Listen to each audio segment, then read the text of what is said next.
Jack Borsch, Electric Utility Director.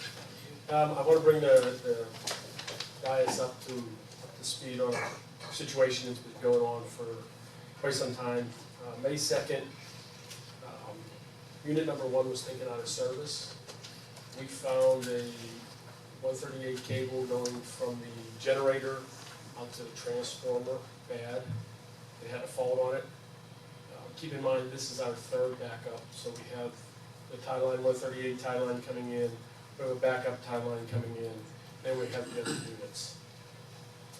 This took 26 megawatts out of service for, well, actually it's still out of service. We have done ground penetrating radar to make sure that we didn't dig up any other lines. We have installed 3 new conduits, we're pouring new cable today. This cable will be terminated over the next 2 days. It will be heated up to make sure that it's ready for service. We are testing the transformers this week. We're going to test the generator and let it heat over the weekend, and then put unit 1 back in service Monday and Tuesday. That way we'll be allowed to do some, we will be able to do some note testing compliance issues that we've been neglecting and get that caught up. That was the first item. On what? Yeah, that's our update. That was the update. I just have a question for you. When are we going to have another discussion about long-term plans, and when are we up for a discussion about power purchase? When is our deadline for another power purchase agreement, or? The ODC, that is already in Walt has initiated that, the assistant director has initiated that, so we'll bring that to you. Okay. We're also in the process of developing another 3-1-1 agreement, going out for another power purchase agreement. John Ragone, who we committed to developing a RFQ for a business plan, will be in town tomorrow. So that should be coming in front of you within the next 30 days. Okay, and also very excited to see some very impressive pictures out at the old Cap landfill that is now going to be our. Looks good, doesn't it? It looks amazing. I mean, it's absolutely. Let's start putting solar panels on this week. Okay, and we have a grand opening for that coming up? October 11th. October 11th, so just want to put that one on. Did you see the picture? Have you seen it? Go ahead. Vice Mayor? Quickly, did you get with Jack on the issue I played to you regarding 12th Avenue South and south of that with the utility buildings? I don't know what that is. You were on it, yeah, I think I seen it over the wall. We'll have to circle back on that. Commissioner Emerson? And I just wanted to comment, I've been going out with Siemens 4 times now, from 8 o'clock at night till midnight. The guys are great. We've been looking at the dark areas in the city. They're putting new lights out there. It's a great project, and people are already sending emails thanking us for the extra security. So I just want to thank you and Siemens and our watchdogs and everybody that's working on it, because they're doing a great job. Thank you.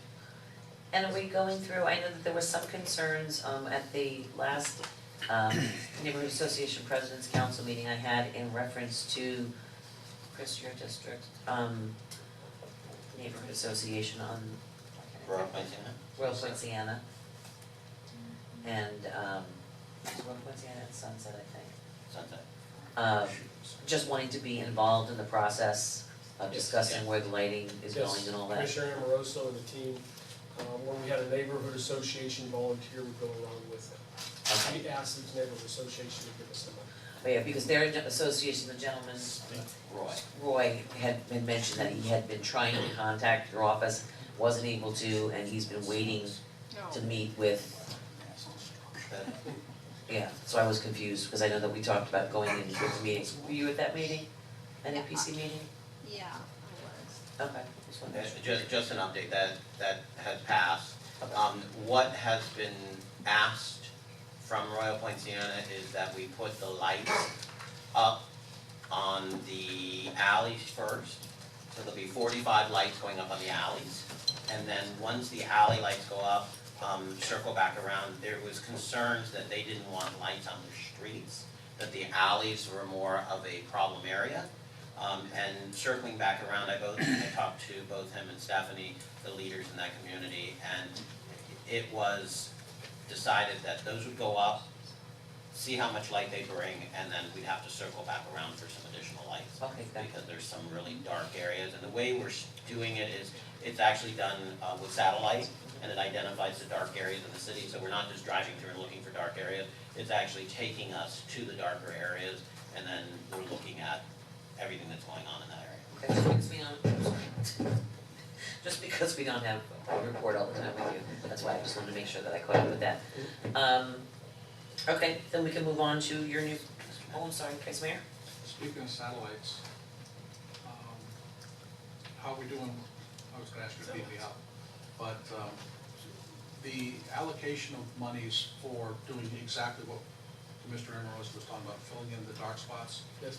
how much have we depleted that fund, if you will, are you tracking that? We are tracking that, actually, Brian and I are planning to bring in that full report to you Well, the first meeting in October. The reason I'm asking is there still a significant amount left, because I'm encouraging people who are not commenting on the lighting, that if they've got some dark side, talk to somebody else from B Street, North B Street, you know, dial you up, drop, you know. Right now, we're planning on 150 extra lights, still in our contingency plan.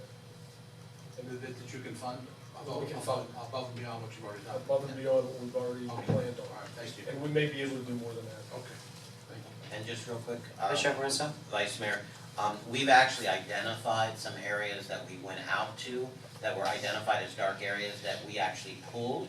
So we actually have identified some extra lighting that we could put in other dark areas because the satellite shows dark areas, but sometimes it's trees blocking the satellite. So we've gotten to the street where everybody on the street has manicure lights and they have their porch lights on and everything. And we felt, there were 4 of us, and we felt that there was enough security and light on that street to not have additional lighting. So that became extra in our repertoire. When are the decorative lightings on Federal Highway? I believe the decorative lighting's come in September 21st. Pole painting PO has gone through, so you should see the pole painting begin in the next week or so. Alright. So item, let's say, new business purchase orders.